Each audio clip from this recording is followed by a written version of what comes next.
আর হায়াত যখন দিলেন তো মওতের পুলিশ ফের পিছনে কেন? হয় কেবল হায়াত তো হায়াত, মওত তো মওত।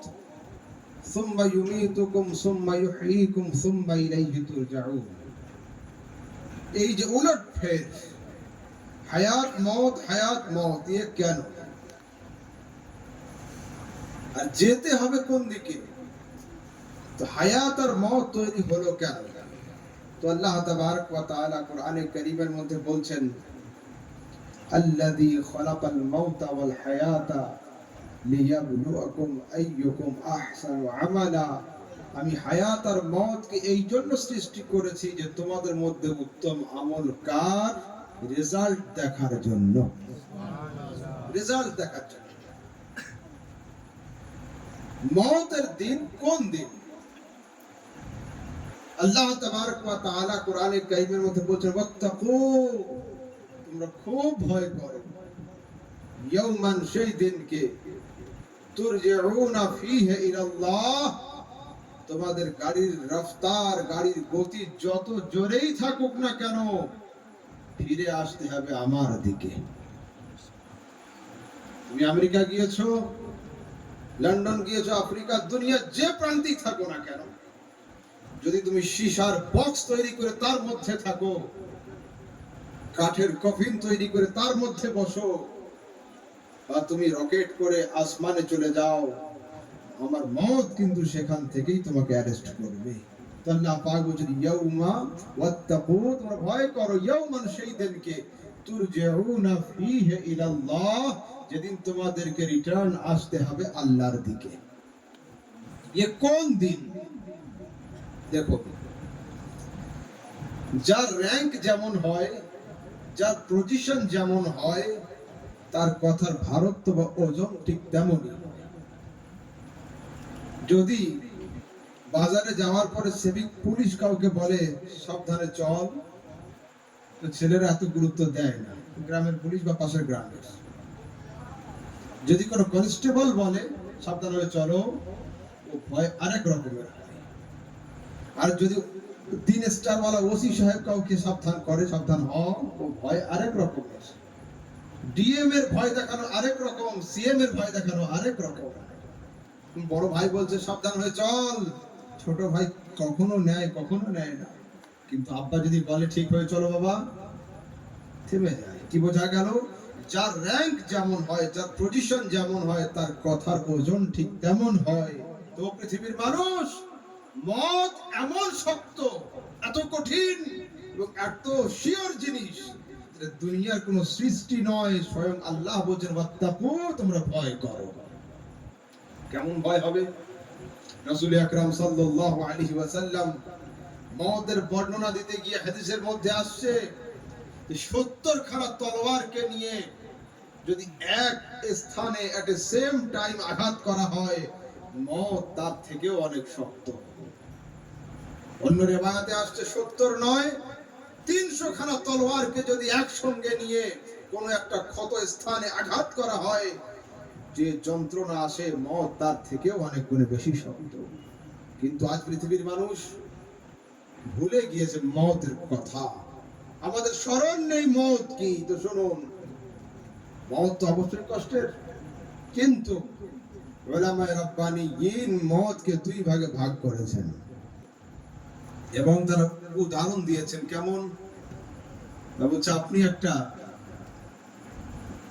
কুল গাছের ডাল কাটুন, কুল গাছ ডাল, এবং তার উপরে ভিজা একটা গামছা শুকাতে দেন, ভিজা গামছা।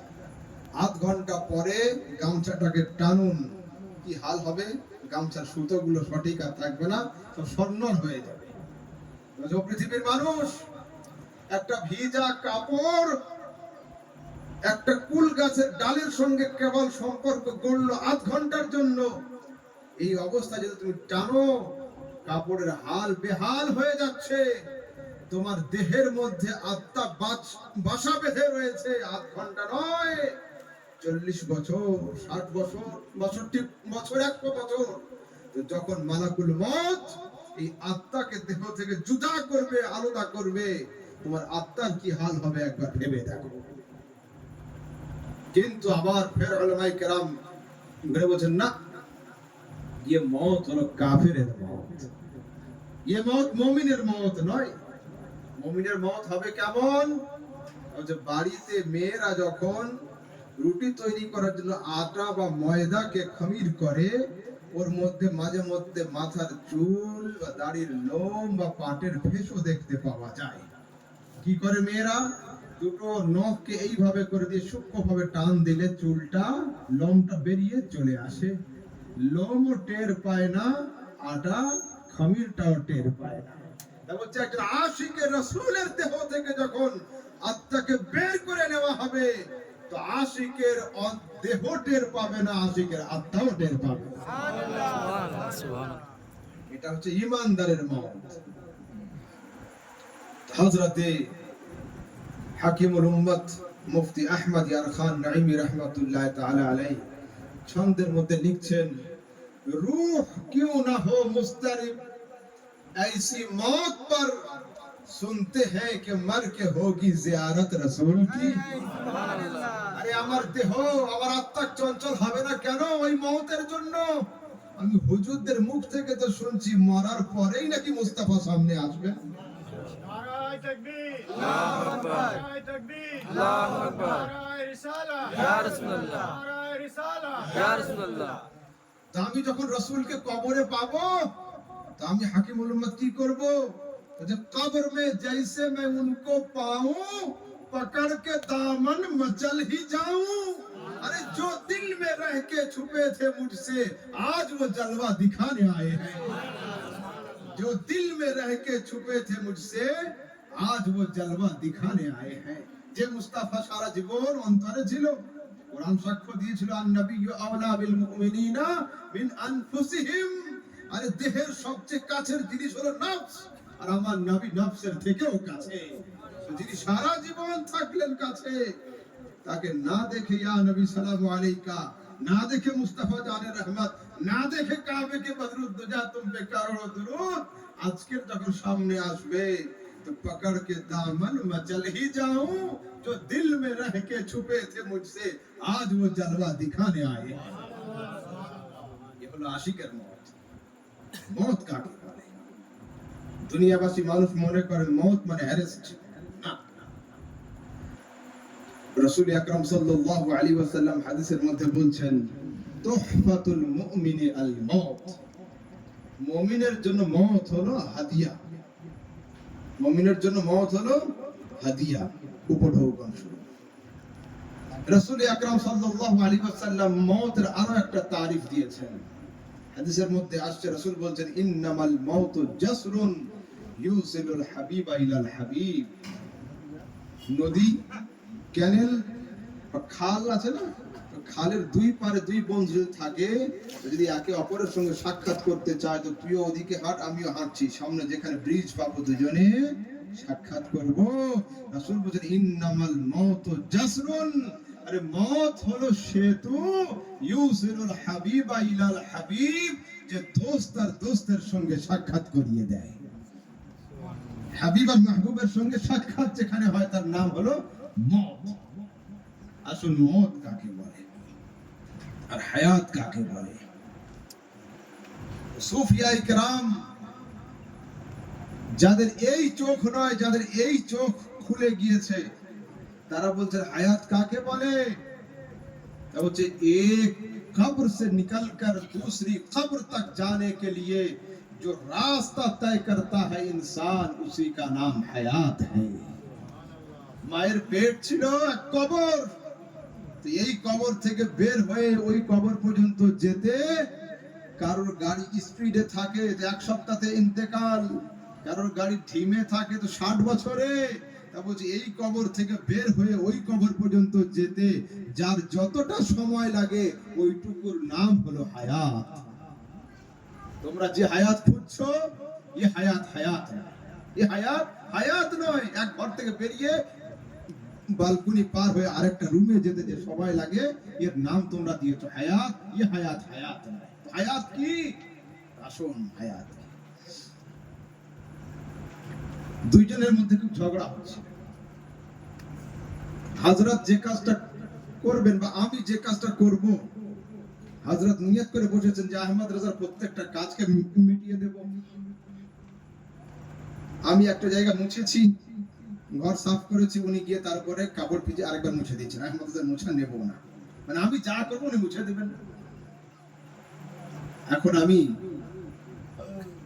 এক লোটা পানি নিয়ে একটা পুকুরে ঢেলে দিয়েছি। এবার হযরত যদি আমার এক লোটা পানিকে মেটাতে চান, কি করতে হবে? পুরা পুকুরের পানিকে মেশিন দিয়ে ছেঁচতে হবে, অন্যথায় আমার এক লোটা পানি পারবে না। তবে যুব পৃথিবীর মানুষ শোনো, যে দুনিয়াকে ফানা করে দিয়ে মুস্তাফার ইশকের দরিয়াতে ঝাঁপ দিবে, ওকে মেটানো সম্ভব হবে না। কেন? যতক্ষণ ইশকে মুস্তাফার দরিয়া থাকবে, ততক্ষণ পর্যন্ত ওর ইশকের পানি হতে থাকবে। ইশকে মুস্তাফার দরিয়া কোনোদিন শুকাবে না, আর আশিকের ইশক কোনোদিন নষ্ট হবে না। ও পৃথিবীর মানুষ, দুনিয়াতে চলার জন্য তোমরা যেটাকে হায়াত মনে করছো, এটা হায়াত নয়। মাতাউ দুনিয়া কলিল, আরে দুনিয়ার সম্পদ হলো কম। আমার রাসূলকে ইন্না আ'তাইনাকাল কাউসার, আয় মুস্তাফা আমি তোমাকে তো কাউসার দান করেছি। কাউসার বলে কাকে? একরো কাসীর, বেশি, তার থেকে আসছে আকসার, আকসারের উপর হচ্ছে কাউসার, মানে যার উপর আর কিছু হয় না। তো সারা দুনিয়ার সমস্ত সম্পদ যদি ওতে দিয়ে দিই, ওর নাম কাউসার নয়। কেন? আল্লাহ পাক বলেছেন মাতাউ দুনিয়া কলিল, তো কম কোনোদিন বেশি হতে পারে না। দুনিয়াতে কি এমন জিনিস আছে যে আল্লাহ তাবারক ওয়া তাআলা নবী আর নিজের জন্য আলাদা আলাদা করেছেন? না, কেবলমাত্র একটা জায়গা, ইবাদত, ওয়াহদানিয়ত, একত্ববাদ। এইটা ছাড়া বাকি দুনিয়াতে সবকিছুতে আল্লাহ তাবারক ওয়া তাআলা নবীকে শামিল করে নিয়েছেন, ইবাদতে নয়, উপাসনাতে নয়। কেন? আল্লাহ হলেন খালিক, নবী মাখলুক। মাখলুক কোনোদিন খালিক হতে পারে না।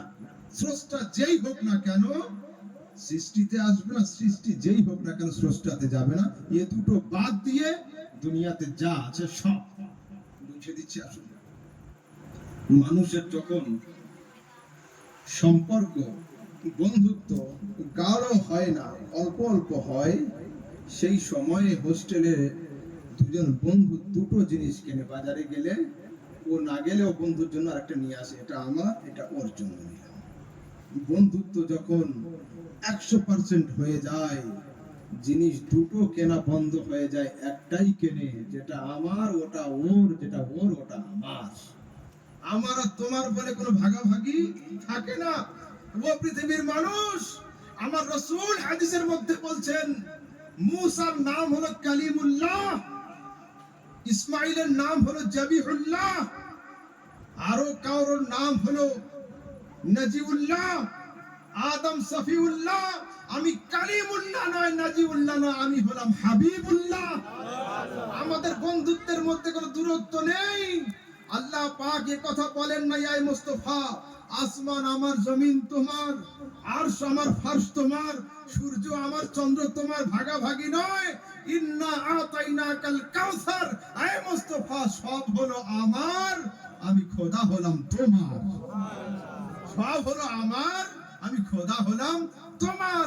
ইমাম আহলে সুন্নাত এই আয়াতের তাফসীর করতে গিয়ে লিখছেন, मैं तो मालिक ही कहूंगा कि हो मालिक के हबीब, यानी महबूब व मुहिब नहीं मेरा तेरा। আয় মুস্তাফা আমি তোমাকে মালিকই বলবো। কেন? তুমি হলে মেন মালিকেরই বন্ধু। তোমাদের বন্ধুত্ব এতটা হয়ে গিয়েছে যে আমার আর তোমার বলে কোনো পার্থক্য নেই।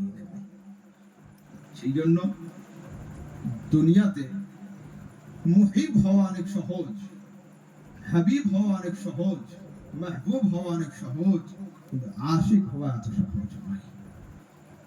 লাস্ট স্টেজের নাম হলো আশিক। ইশক, মুহাব্বতের সমস্ত স্টেপ পার করার পরের নাম হলো ইশক বা আশিক। আল ইশক দীনি মা দুমতু হাইয়া, আরবি ছন্দ আছে, ছেড়ে দেন। তো শুনুন, হায়াত আর মওত, চলুন একটু আগে। দুনিয়াবাসী মানুষ জীবিত কাকে বলে? যার হাত পা নড়ে, চোখে ব্লিং হয়, অ্যাট লাস্ট চেক হয়, এইখানে যার হার্ট কম্পন করে, ওর নাম হলো জিন্দা। আর যার হার্টে কোনো স্পন্দন আসে না, ডাক্তার সাহেব ডিক্লারেশন দিয়ে দেয় অলরেডি ডেথ, হলো সার্টিফিকেট পেয়ে যায়। ইসলাম কি তাই বলে? রাসূল আকরাম সাল্লাল্লাহু আলাইহি ওয়াসাল্লাম মক্কাবাসী কাফেরদের দাওয়াত দিচ্ছেন, ইয়া আহলাল আরব কুলু লা ইলাহা ইল্লাল্লাহ, আরববাসী মানুষ বলো আল্লাহ এক এবং আমি হলাম তার রাসূল। মক্কার কাফেররা এই কথা মানছে না। কাবা ঘরের চাবি এখনো তাদেরই হাতে, কাবা গৃহ তাদেরই দখলে, কেউ সেক্রেটারি হয়ে আছে, কেউ ক্যাশিয়ার, কেউ অমুক, কেউ তমুক। রাসূল আকরাম সাল্লাল্লাহু আলাইহি ওয়াসাল্লাম ওহী আসছে, মুস্তাফা ইন্নাকা লা তুসমিউল মাউতা, মুর্দাগুলো তোমার কথা শুনবে না।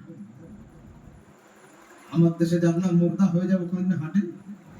যার নাম মুর্দা বলে দিই ওর হাত কি নড়ে? কিন্তু মক্কার আবু জাহেল, আবু লাহাব, মক্কার কাফেররা দৌড়াচ্ছে, আর রাসূলের সামনে এসে জিবরিল বলছে, ইয়া রাসূলুল্লাহ মঞ্চট করবেন না, মুর্দাগুলো কথা শুনবে না আপনার। জিজ্ঞাসা করছে জিবরিল, বলছো মুর্দা দৌড়াচ্ছে তো সামনে, বলছো মুর্দা কাবার চাবি তো ধরে আছে, ওই হাত ছেড়ে তো পড়ছে না। আচ্ছা, থিওরি। আবার একটু আগের দিকে চলুন। মেডিকেল সায়েন্স বলছে যার দেহে আত্মা থাকে না তার নাম হলো মুর্দা। বদর, ওহদ, খায়বার, খান্দক, কারবালা যুদ্ধ প্রান্তের দিকে যখন আগাচ্ছি, কারোর হাত কেটে পড়ে, কারোর পা কেটে পড়ে, কারোর গলা কেটে পড়ে, দেহে শ্বাস প্রশ্বাস নেই, এদিকে ব্লিং হচ্ছে না, মুর্দা বলার জন্য মুখ খুলছি, আবার জিবরিল ফেরেশতা এসে আন্দোলন শুরু করছে, লা তাকুলু লিমান ইউকতালু ফি সাবিলিল্লাহি আমওয়াত, খবরদার যেগুলো পড়ে আছে ময়দানে, শ্বাস প্রশ্বাস না চলতে পারে, মুর্দা বলবে না। আমি জিজ্ঞাসা করছি, জিবরিল কি লজিক তোমার, কি ফলসফা তোমার?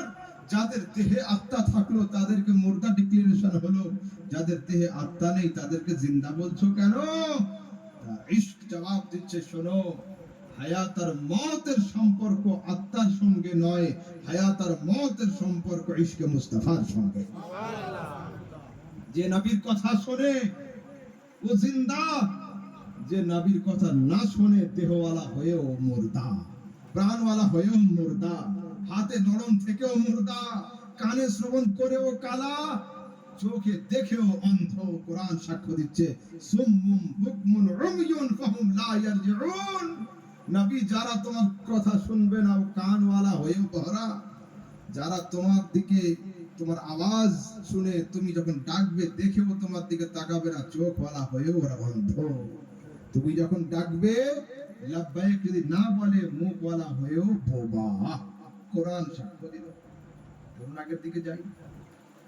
হযরত উযাইর আলাইহিস সালাম কে ছিলেন? নবী। কে ছিলেন? নবী। উনি আল্লাহ তাবারক ওয়া তাআলার নিদর্শন দেখার জন্য গাধার পিঠে সওয়ার করেছিলেন, যাচ্ছেন সফরে। একটা কাপড়ের মাথাতে পটলা তৈরি করে রুটি, আঙ্গুরের রস আর খেজুর নিয়ে বেরিয়েছিলেন। একটু আরাম করছিলেন, ঘুমিয়েছিলেন। ঘুম থেকে ওঠার পরে আল্লাহ জিজ্ঞেস করছেন, উযাইর কাম লাবিস্তা, কতদিন আরাম করলে? লাবিস্তু ইয়াওমান আও বা'দা ইয়াওম, আমি যখন শুয়েছিলাম দেখছিলাম সূর্য মাথার উপরে ছিল, এখন সূর্য ডুবো অবস্থা, হয় একদিন বা তার থেকে কম শুয়েছি, অর্ধেক দিন। আল্লাহ পাক বলেন, বাল লাবিস্তা মিআতা আমিন, তুমি এক নয়, দুই নয়, 100 বছর এখানে শুয়েছিলে। 24 ঘন্টা থেকে 48 ঘন্টা হলে মানা যায়, 100 বছর।